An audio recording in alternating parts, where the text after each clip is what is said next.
Pai do Senhor, nós estamos aqui para liberar essa palavra para a sua vida. Deus abençoe, que é o pastor Ed Wilson, da Igreja Mais em Vista Alegre. E nós queremos estar com a segunda parte do nosso estudo sobre o livro de Apocalipse. Nós começamos na semana retrasada, no domingo retrasado. Domingo passado foi a ceia, não teve a palavra do estudo. E hoje nós estamos continuando. E você que nos acompanha, que nos ouve, a gente quer ler em Apocalipse capítulo 3, versículo 7 até o versículo 13, da carta à igreja em Filadélfia. Apocalipse capítulo 3, versículo 7 ao versículo 13, a carta à igreja em Filadélfia.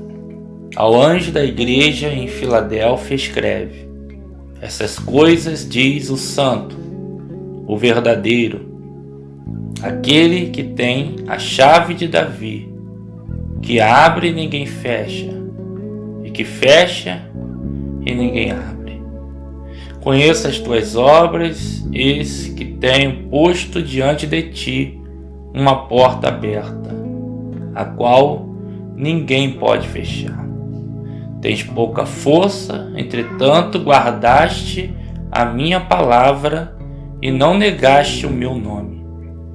Eis, farei que alguns dos que são da sinagoga de Satanás, desses que a si mesmos se declaram judeus e não são, mas mentem, eis que os farei vir e prostrar-se-ão teus pés e conhecer que eu te amei, porque guardaste a palavra da minha perseverança.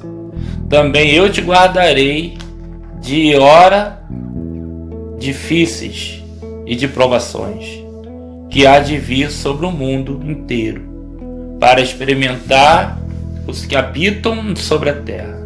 Venho sem demora, conserva o que tens, para que ninguém tome a tua coroa. Ao vencedor faloei coluna no santuário do meu Deus, e daí jamais sairá. Gravarei também sobre ele o nome do meu Deus, o nome da cidade do meu Deus, a nova Jerusalém, que desce do céu, vinda da parte do meu Deus, e o meu novo nome. Quem tem ouvidos, ouça o que o Espírito diz às igrejas. Amém? Deus abençoe sua palavra. E no estudo de hoje a gente queria falar sobre a oportunidade e não os obstáculos.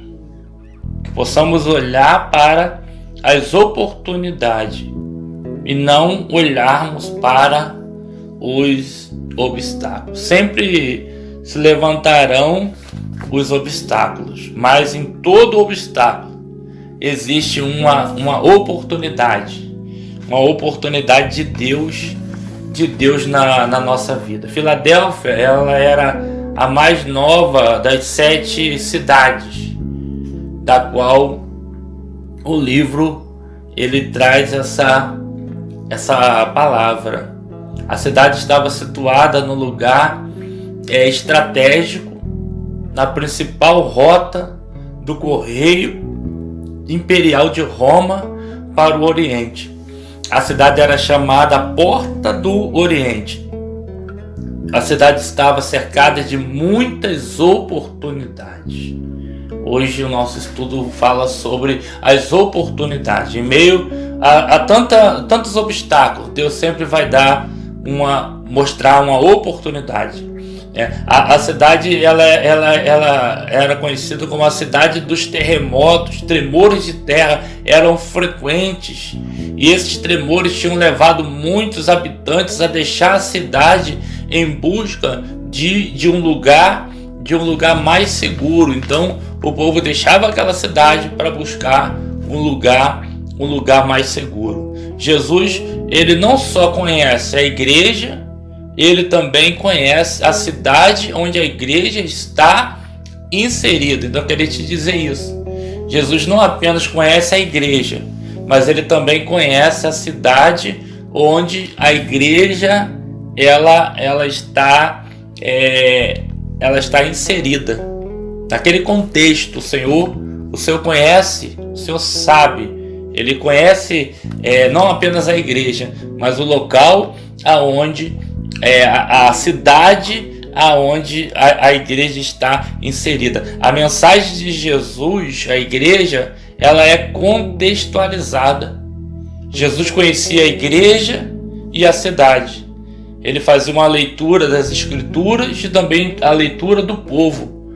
A sua mensagem era absolutamente pertinente e contextualizada. Ele falava uma linguagem que o povo podia entender e criava pontes de comunicação. Então Jesus sempre se deixava ser conhecido. E o evangelho ele é simples. O evangelho ele é o feijão com arroz. Não precisa inventar nada. Está tudo escrito da melhor maneira possível. Então não tem como a gente ficar fora desse entendimento. Precisamos conhecer a Bíblia e conhecer a cidade onde estamos.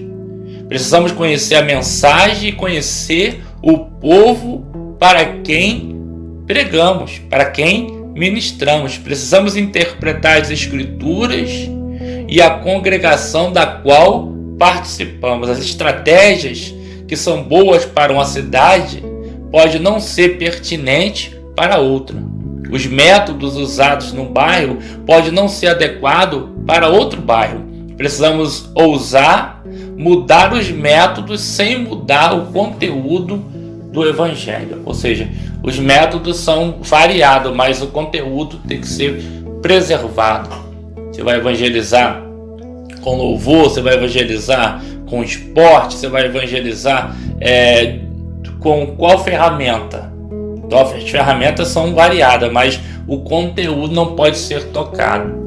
Se a gente tirar uma letra do conteúdo, a gente vai estar errando o alvo. E se a gente também acrescentar uma letra, nós também vamos estar errando o alvo. A cidade de Filadélfia foi fundada para ser uma porta aberta de divulgação da cultura e do idioma grego naquele local.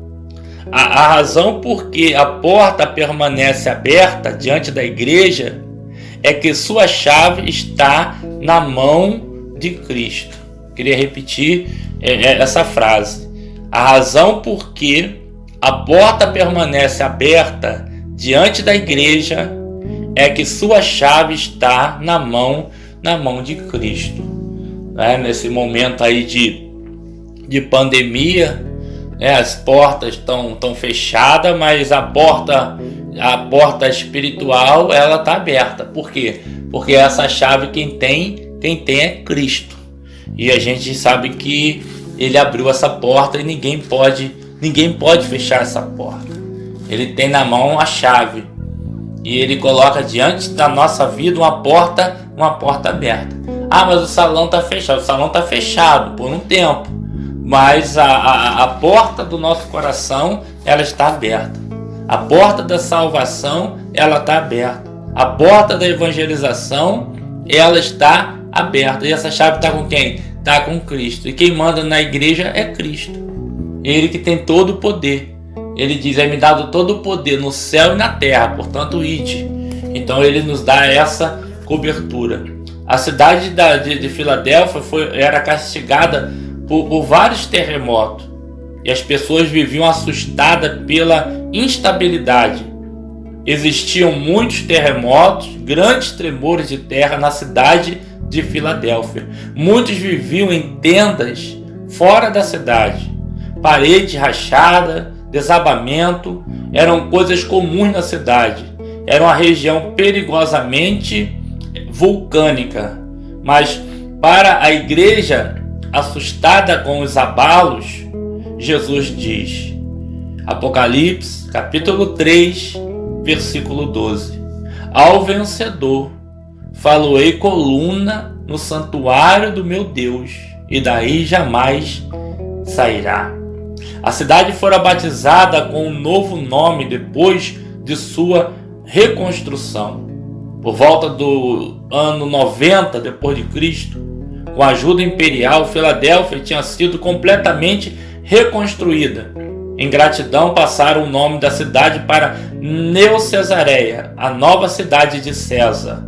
Mais tarde, no tempo de Vespasiano, a cidade voltou a trocar de nome. Se chamou Flávia, pois Flávio era o apelido do imperador. Jesus, então, aproveita esse gancho cultural para falar à igreja que os vencedores teriam um novo nome. A gente vê no decorrer da palavra que o Senhor sempre, ele na evangelização, ele pegava uma situação, ele aproveitava aquela situação e ele levava uma palavra de mudança, uma palavra de transformação. Assim foi com a mulher samaritana e ela foi buscar água e ele começou a pregar em cima da água viva, e ela acabou ali recebendo aquela palavra, porque ele sempre contextualizava a situação com a palavra que ele estava liberando. E ainda em Apocalipse diz: gravarei sobre ele o nome do meu Deus, o nome da cidade do meu Deus, a nova Jerusalém, que desce do céu, vinda da parte do meu Deus, e o meu novo nome. A igreja terá nela o nome de Deus gravado. Então, a igreja receberá, eu e você, nós receberemos um novo nome. Que nome é esse? Nós não sabemos, nem precisa saber. O que importa é que você vai receber um novo nome. E não é apelido, não. É um novo nome. Amém? Glória a Deus por isso. Jesus não apenas conhece a igreja, mas ele apresenta-se como a solução para os problemas da igreja. Ele não só conhece você, mas ele tem solução para os teus problemas. Desse estudo do livro de Apocalipse, eu te desafio a você acompanhar cada ministração, cada momento, porque você vai crescer muito através desse estudo. Você vai conhecer muito sobre esse livro de Apocalipse, vai edificar a tua vida, vai abençoar a tua vida. Então não deixa de acompanhar em nome de Jesus. Para uma igreja perseguida pelos falsos mestres, Jesus se apresenta como santo e o verdadeiro. Apocalipse capítulo 3, versículo 7. Jesus não apenas se apresenta como Deus, mas destaca que ele é separado, possui santidade absoluta, em contraste com os que vivem em pecado. Cristo é santo em seu caráter, obras e propósitos. Ele não é a sombra da verdade, ele é a essência da verdade. Ele é Deus confiável, real, em contraste com os que mentem. Apocalipse capítulo 3, versículo 9. Ele não é uma cópia de Deus, é o próprio Deus verdadeiro. Havia centenas de divindades naqueles dias, mas somente Jesus podia reivindicar o título de verdadeiro Deus. Ainda hoje, há seitas que se consideram os únicos salvos, os únicos fiéis que servem a Deus e não ousam atacar os crentes. Mas esses mestres mentem, com eles não está a verdade. Devemos olhar não para as suas palavras insolentes, mas para o Senhor Jesus, que é santo e verdadeiro. A Bíblia diz que Jesus ele é o caminho, a verdade e a vida. Para uma igreja sem força, aos olhos do mundo, Jesus parabeniza pela sua fidelidade. A igreja de Filadélfia, Apocalipse capítulo 3, versículo 8.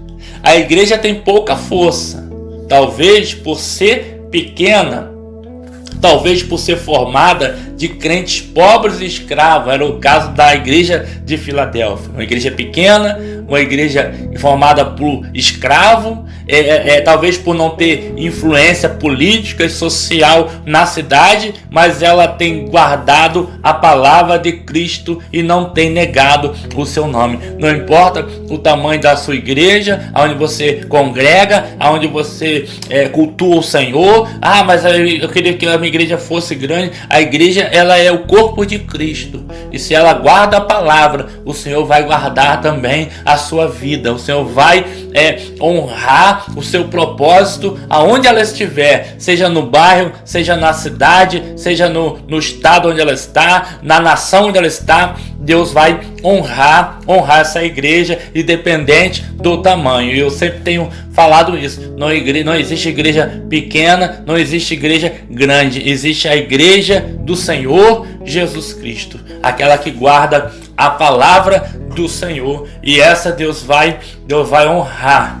Se ela guarda a palavra de Cristo e não nega o nome de Cristo, Deus vai honrá-la. A igreja era pequena, a igreja de Filadélfia, em tamanho e em força, mas era grande em poder e em fidelidade. É isso que Deus quer trazer para a nossa vida. Que a igreja seja grande em poder, que a igreja seja grande em fidelidade. Se formos fiéis no pouco, Deus vai nos colocar sobre o muito. Deus, na verdade, escolhe as coisas fracas para envergonhar as fortes.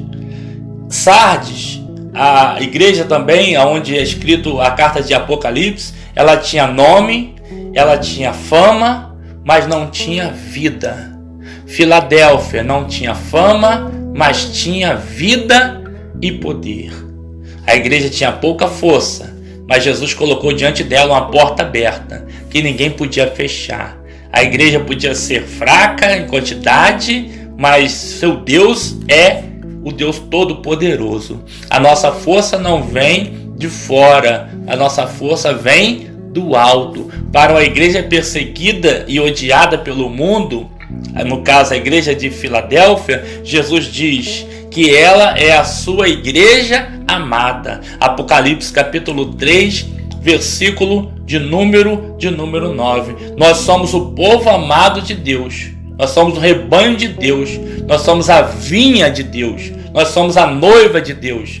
Nós somos a delícia, a menina dos olhos do Senhor.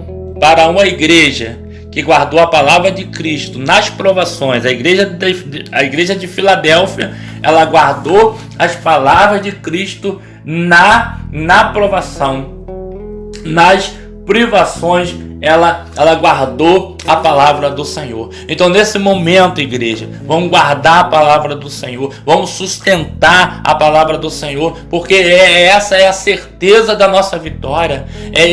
Essa é a certeza de que o Senhor, Ele está do nosso lado. Qual é a certeza? Guardar a palavra, é andar no caminho do Senhor. É ser fiel ao Senhor, e Ele vai nos guardar, Ele vai nos proteger, Ele vai nos dar a vitória. Então que possamos buscar o Senhor nesse momento, que possamos mergulhar na presença do Senhor nesse momento, e Ele vai restaurar, Ele vai nos fortalecer, Ele vai nos trazer saúde, Ele vai nos trazer força, Ele vai avivar o seu povo. Então é momento de aproveitar o que? Essa oportunidade. Mas os obstáculos, mas a pandemia, mas vamos aproveitar. Existe uma porta aberta diante da igreja, e o Senhor fala que a gente possa entrar. Vamos entrar nessa porta que o Senhor abriu. Ele promete guardar-nos das provações que sobrevirão. Apocalipse capítulo 3, versículo 10. A igreja foi fiel a Cristo, Cristo guardará na tribulação. A igreja guardou a palavra, Cristo guardará a igreja. A igreja de Filadélfia não transigiu nem cedeu às pressões. Ele preferiu ser pequena e fiel a ser grande e mundana. Hoje muitas igrejas têm abandonado o antigo evangelho por outro evangelho mais palatável, mais popular, mais adocicado, um evangelho centrado no homem, não em Deus. Cristo, porém, é o protetor da igreja. As portas do inferno não prevalecerão contra ela. Ele é um muro de fogo ao redor da sua igreja. A igreja, é o povo selado de Deus, o maligno, nem seus terríveis agentes pode tocar na igreja de Cristo. Ela está segura nas mãos do Senhor. Jesus usa nesta carta 3 símbolos que regem toda a mensagem. Quais são os 3 símbolos? Ele fala sobre a porta aberta, ele fala sobre a chave de Davi e ele fala sobre uma coluna no santuário de Deus. É colocada diante da igreja uma porta aberta que ninguém pode fechar. Cristo é chamado como aquele que tem a chave de Davi, enquanto o vencedor é feito uma coluna no santuário de Deus. Jesus não apenas conhece as nossas fraquezas, mas ele coloca diante de nós uma grande oportunidade. Apocalipse, capítulo 3, versículo de número 8. É o momento da oportunidade, igreja.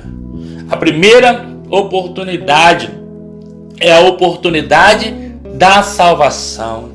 Jesus diz em João, capítulo 10, versículo 9: Ele é a porta da salvação, da liberdade e da provisão. Ele também usou essa figura no Sermão do Monte: entrai pela porta estreita, porque larga é a porta e é espaçoso o caminho que conduz para a perdição, e são muitos os que entram por ela. Porque estreita é a porta e apertado o caminho que conduz para a vida, e são poucos os que acertam com ela. Mateus capítulo 7, versículo 13 e 14. Vemos aqui 2 portas, ambas estão abertas. Uma abre sobre uma rua larga, cheia de gente que caminha para a destruição, ou seja, para o inferno. A outra porta abre-se para um caminho estreito e escassamente povoado que leva à vida eterna. Jesus contrasta 2 caminhos, 2 portas, 2 destinos. Ambas as portas estão abertas, convidando as pessoas. Para entrar pela porta estreita, é preciso se curvar. Não se pode levar bagagem, só pode passar um de cada vez. A segunda oportunidade é a oportunidade do evangelismo. As angústias da cidade são como o grito de socorro dos homens carentes do evangelho. Jesus fala de uma porta de oportunidade para se pregar o evangelho. Paulo via a idolatria da cidade de Atenas como uma porta aberta para falar do Deus desconhecido. Quando Paulo ficou 3 anos em Éfeso pregando o reino, ele disse: se abriu para mim uma porta ampla e promissora. 1 Coríntios capítulo 16, versículo 9. Quando estava preso em Roma, apesar de já ter resultados tão fantásticos, conforme relatos de Filipenses, capítulo 1, ele pede à igreja: ore também por nós, para que Deus abra uma porta para a nossa mensagem, a fim de que possamos proclamar o mistério de Cristo. Colossenses, capítulo 4, versículo 3 e versículo de número 4. A igreja de Filadélfia tinha 3 problemas para aproveitar a oportunidade dessa porta aberta. Em primeiro lugar, a igreja era muito fraca. Apocalipse 3, versículo 8. Era uma congregação pequena, formada de crentes pobres e escravos, fazendo com que tivesse pouca influência sobre a cidade.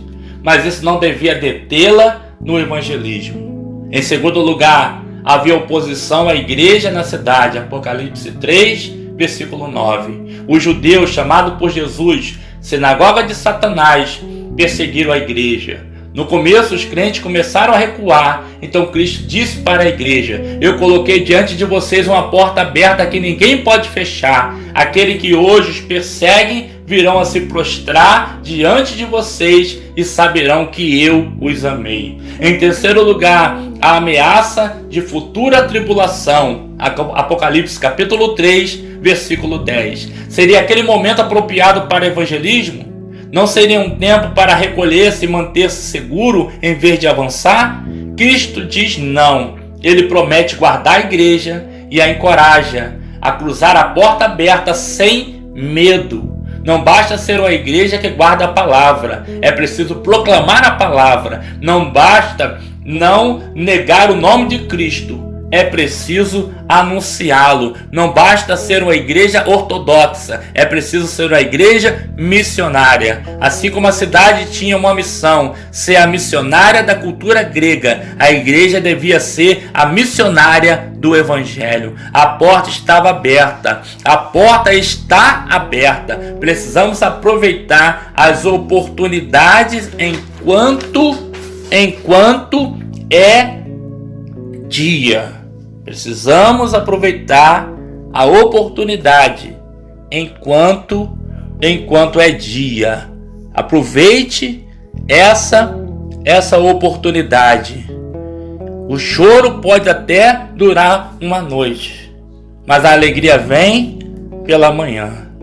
Trabalhemos enquanto é dia, pois a noite vem na qual nós não podemos trabalhar. É o momento de trabalhar, é o momento de pregar a palavra de salvação, é o momento de entrarmos por essa porta que o Senhor abriu. Ele tem na mão a chave de Davi.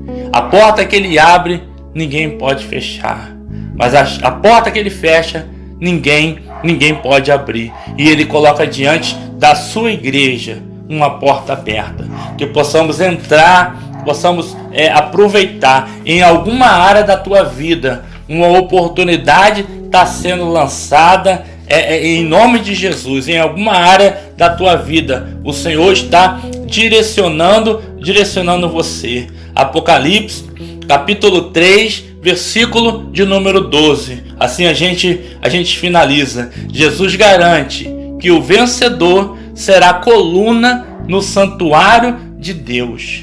Se nos tornarmos peregrinos nessa vida, seremos uma coluna inabalável na próxima. Aqui, os terremotos da vida podem até nos abalar, mas no céu estaremos tão firmes e sólidos como a coluna do santuário de Deus. Deus tem promessa para o seu povo. Deus tem promessas para a sua igreja. Os crentes de Filadélfia eles podiam até viver com medo de terremoto, mas nada os abalará quando permanecerem como colunas no céu. Jesus promete que o vencedor terá gravado em sua vida um novo nome. Esse novo nome terá o nome de Deus, terá o nome da igreja, terá o nome da Nova Jerusalém, o nome de Cristo. Pertenceremos para sempre a Deus, a Cristo e ao seu povo. Viveremos com Ele em glória. A porta aberta representa a oportunidade da igreja. A chave de Davi representa a autoridade de Cristo. A coluna do templo de Deus, a segurança do vencedor. Cristo tem as chaves. Cristo abriu as portas. Cristo promete fazer-nos seguros como as sólidas colunas no templo de Deus. Quando Ele abre as portas, nós devemos trabalhar. Quando Ele fecha as portas, nós devemos esperar. Acima de tudo, devemos ser fiéis a Ele para vermos as oportunidades e não apenas os obstáculos. Sempre diante de um obstáculo, Deus coloca uma oportunidade. Não se esqueça, guarde essa palavra na sua vida. Em meio a tantos obstáculos, Deus nos dá uma oportunidade. Não olhe para os obstáculos, olhe para as oportunidades. E Deus tem colocado uma oportunidade na sua vida. Nesse momento, Deus está colocando uma oportunidade para você. Ah, pastor, não sei se eu faço, não sei se eu não faço. Fale com Deus, pois é Ele que tem feito, é Ele que tem colocado essa oportunidade na tua vida. Vamos continuar com esse estudo. Deus abençoe a sua vida, nos acompanhe. Esse é o segundo estudo do livro de Apocalipse. E vamos estar estudando esse livro até o final. E contamos com a sua oração. Que Deus abençoe, Que o Senhor abençoe a tua vida e que você não venha esquecer, porque em Deus faremos proezas. Fique com Deus, Deus abençoe. Amém e amém.